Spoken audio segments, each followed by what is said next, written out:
Well, hey there, everyone. This is Dave Dubeau with another episode of the Property Profits Real Estate Podcast. And today we have a special treat. I'm really looking forward to our conversation today because I am interviewing the single mom millionaire, and this is Sadhana. So Sadhana, where are you calling in from today? I am in Toronto, Canada. Toronto, Canada. I'm in Kamloops, Canada. So two fellow Canadians meeting and chatting via the interweb. Gotta love technology. So Sadhana is a very, very experienced and accomplished real estate entrepreneur. And I don't want to take away her thunder because the way she got into real estate is very, very inspirational. Being a single mom with 3 teenage male children, that's challenging enough. A full-time job, and then creating a very, very lucrative real estate portfolio. Sadhana, how did this all come to pass? Oh, my Lord. Well, when I became single, we'll call it, I had no choice.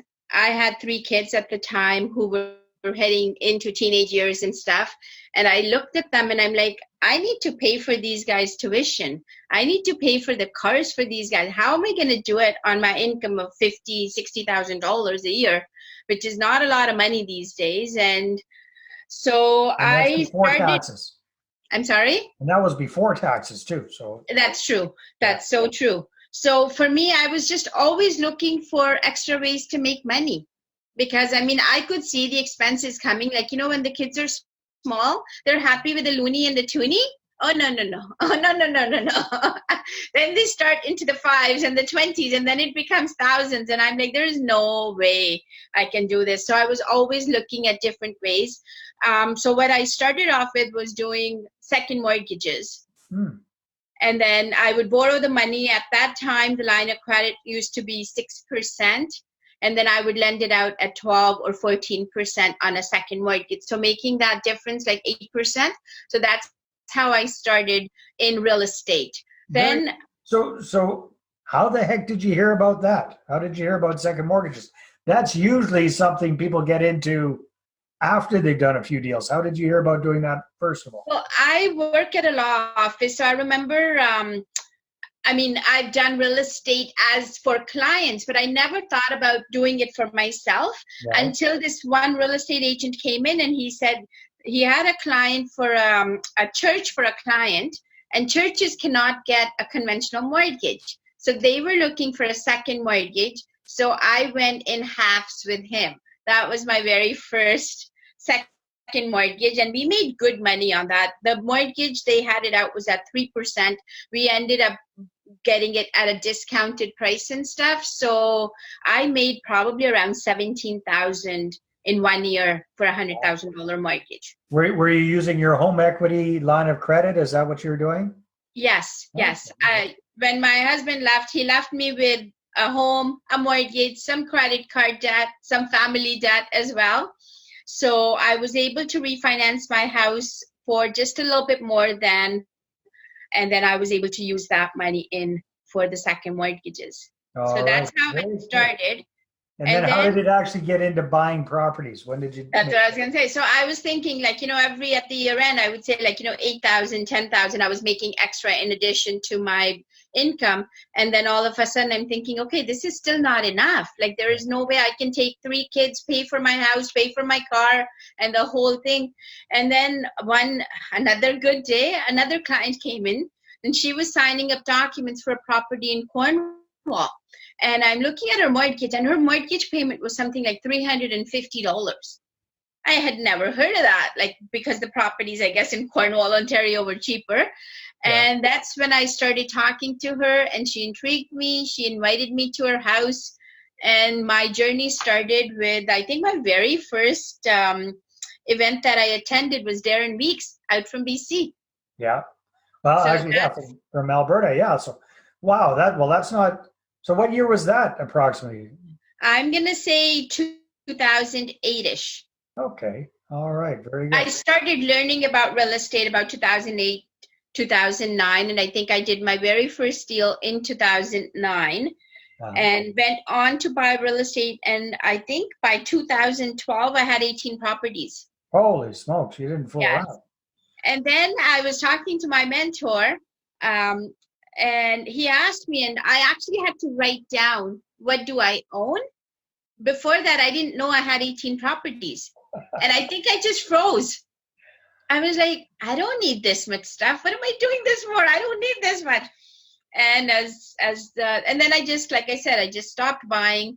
I mean, and then gradually, as the kids went to school, and I mean, I have two kids, two boys who went on to med school, one who did his MBA. So as time went along, I sold some, took some equity out, and I mean, that was my whole reason for getting into real estate, to pay for my kids' tuition and stuff, and I was able to do that. So now I can proudly say I have 2 doctors and 1 MBA, and all paid for. Well, congratulations. That is an amazing accomplishment in a relatively short period of time. And getting kids through medical school ain't cheap. My goodness. I don't.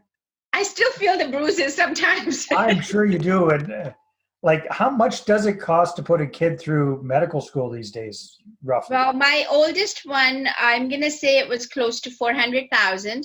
Oh my God. Wow. Yes. And my second one is in Halifax. He's at Dalhousie. So he was able to get his own line of credit because he is in Canada. And my third one actually went to Northwestern, which I'm not sure if you know. It's one of the top 5 schools for management.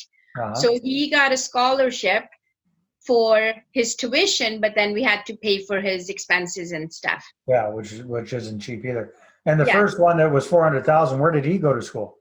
He went to Grenada. Okay. And then the US. So it's like a joint thing. They're in England, then they're in the States, and then 1 year they're in Grenada. So it's like all over the place. But it sounds like American prices. Yeah. Oh my God. Yes.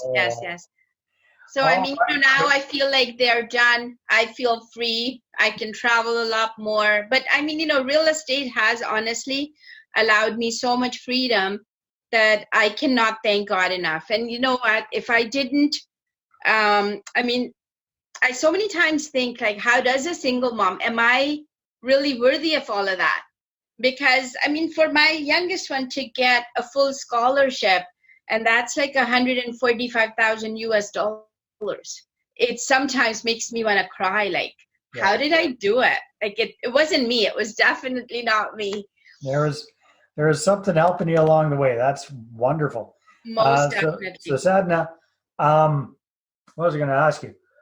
So when I was reading a little bit about your background, again, you were working in a law firm. You weren't a lawyer. No. You're a legal clerk. Is that correct? Yes. So you're not the highest paid person in the office by any stretch. No. I would venture to say your net worth is probably way up there compared to the other people in your office. Are you still working at that job, or are you full-time? I am. I do enjoy my job a lot. I am working there. My net worth, you asked, I would say I'm going to say close to somewhere between 2.5 to 3 million. Yeah, well, I wasn't actually. I was just going to say, I bet you it's more than most of the lawyers in the office. I would agree with you, which I don't openly disclose at the office. No, you probably don't. So they have no idea. So one thing that when I was reading a little bit about your background, you've done most of your deals using other people's money. So tell us a little bit about that. That's something I'm always very curious about. How did you get you probably had enough capital to do your first deal or two, but how did you start raising money to do your deals? My very first house that I bought, I will tell you, I bought it for $5,000. Wow. Where was that one? That was in Sault Ste. Marie. It's a small town up north. Yeah. And I bought it on a tax sale. And I still own that house. I've fixed it up, and it rents for $790, almost $800 a month. So, I mean, that's just one example. But I think, and then I've done so much stuff. Like, I've done joint ventures. I bought a 10-plex. It was an 8-unit building and a duplex where I got the vendor to give me the money for the down payment and for the closing costs. Nice. Was that another And small town deal? It is. I mean, I've since then, but also what I was going to say is in the bigger towns, because I made bigger gains, I had to sell those, as I said, in order to pay for tuitions for my children, right? Or my little ones' expenses and stuff. So these smaller ones, I get a higher monthly cash flow, and they're just sitting there. I don't care if they don't grow. It's just giving me money. Like if I wanted to retire, I can retire right now with the cash flow. Like I am financially free. Like I get enough money for my expenses from my real estate dealings. Yeah, that's wonderful. So are a lot of those single family homes in the smaller town, are those, the mortgages are paid off, they're free and clear type properties, or do they still have mortgages on them? I do have mortgages on them because, as I said, I pulled some money out, right? I mean, there is a 5-plex that I own, which is about 20 minutes from my house. That one I bought for, I'm going to say $270. I put some money into it, and the last offer I got on it was $1.3 million. Wow. Yeah. And I turned it down. I'm like, you know what? It's giving me, if I pay off the mortgage, let's say even in another 10 years, that property will give me something like $30,000 to $35,000 of cash flow. Beautiful. So, Sadhana, when it comes to finding money partners or joint venture partners, what kind of things have you done?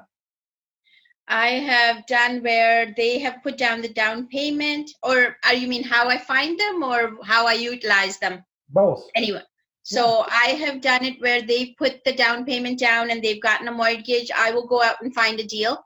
Yeah. I have also done it where we put money, both of us have put money in, and they still get the mortgage, but we do get the profits 50-50. Yeah.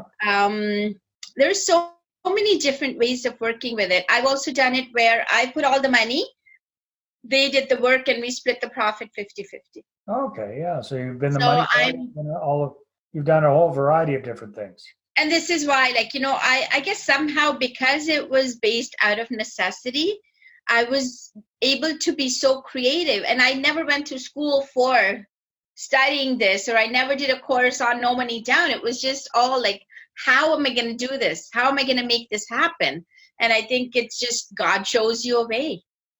So curious here, are most of your properties in smaller towns, or do you have, or smaller cities, or because you're not based anymore. In Toronto? No? Not anymore. I had some in Toronto. I have some in Georgetown. I have one in Burlington. I had one in Muskoka. I had about 4 or 5 that I sold last year that were in smaller towns. I'm just trying to clean up my portfolio now.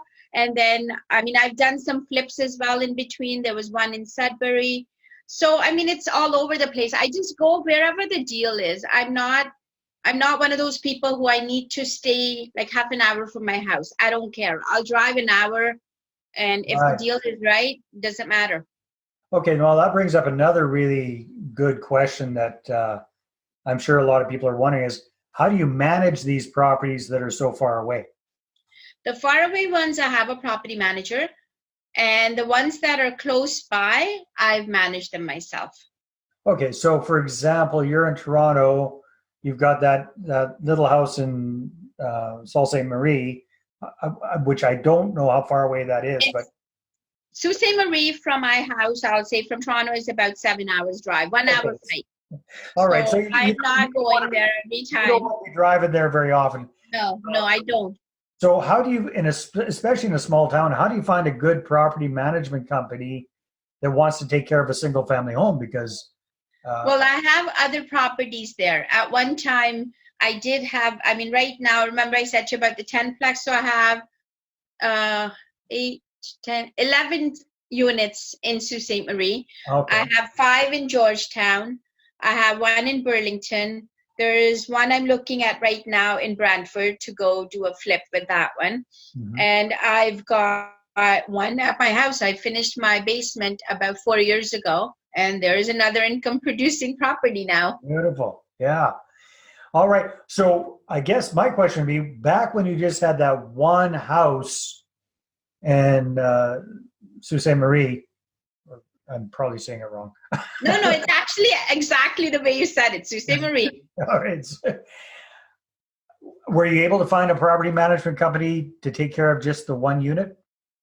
Yes. Yeah. Okay. Because as I was looking at that, so what happened in that scenario was that the real estate agent that I was using, I used him for that one house.